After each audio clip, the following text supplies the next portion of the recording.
তাৎপর্যটা যদি একটু আসলে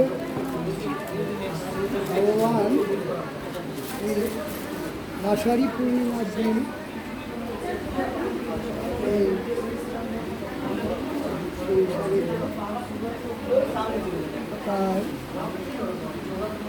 দুটো শক্তির মাধ্যমে এই সংসারে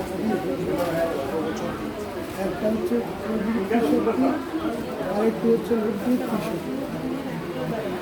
নিবৃত্তি জীবের নিবৃত্তির পথে জীবকে এগিয়ে দেওয়ার জন্য তিনি এই শক্তি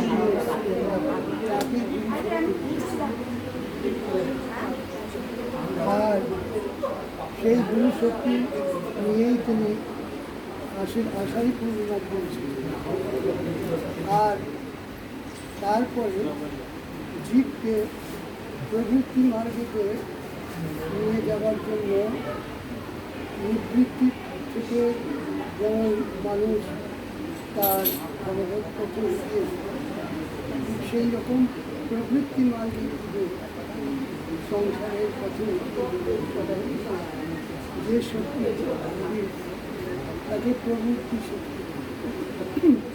সেই প্রবৃত্তি শক্তির মাধ্যমে মানুষ প্রিয় পায়, আর নিবৃত্তি শক্তির মাধ্যমে জীব শ্রেয় লাভ করে, যাকে মুক্ত বলে, যাকে নির্বাণ, যাকে কৈবল্য বলে। তো সংসারের বন্ধন থেকে মায়া মুক্তি যে পথ অবলম্বন করতে সেই পথের জন্য ভগবানই তার গুরু শক্তি আষাঢ়ী পূর্ণিমাকে এসেছিলেন জীবকে নিবৃত্তির পথে এগিয়ে। এইটিকে ব্যাস পূর্ণিমা, বেদব্যাসের আজকের দিনে এই ধরাধুলো আবির্ভাবের সাথে বলা হয় যে ব্যাসেরও আজকের দিনে পুজো হয় এবং ব্যাস পুজোর পুজো। তো ব্যাসদেব তো একজন নয়, ব্যাসদেবও জন্মজন্মান্তর তাদের মধ্যে অনেক ব্যাস, কিন্তু মূল ব্যাস ভগবান আজকের দিনে আবির্ভূত হয়েছে। তো সেই দিনটিকে ব্যাস পূর্ণিমা। এই জন্য গুরু শিষ্যের মধ্যে গুরুকে শিষ্য সেই গুরু শক্তি লাভ করার জন্য, যাকে আমরা মনুষ্য রূপে দেখি, তার মধ্যে সেই শক্তি আজকে সঞ্চার করে। বলছে গুরুকে মনুষ্য বুদ্ধি দিয়ে দেখতে, মূর্তিতে কোনো শিলা বুদ্ধি দিয়ে দেখতে, আর গুরুদেব যে মন্ত্র দান করে তাকে কোনো অক্ষর বুদ্ধি দিয়ে দেখতে।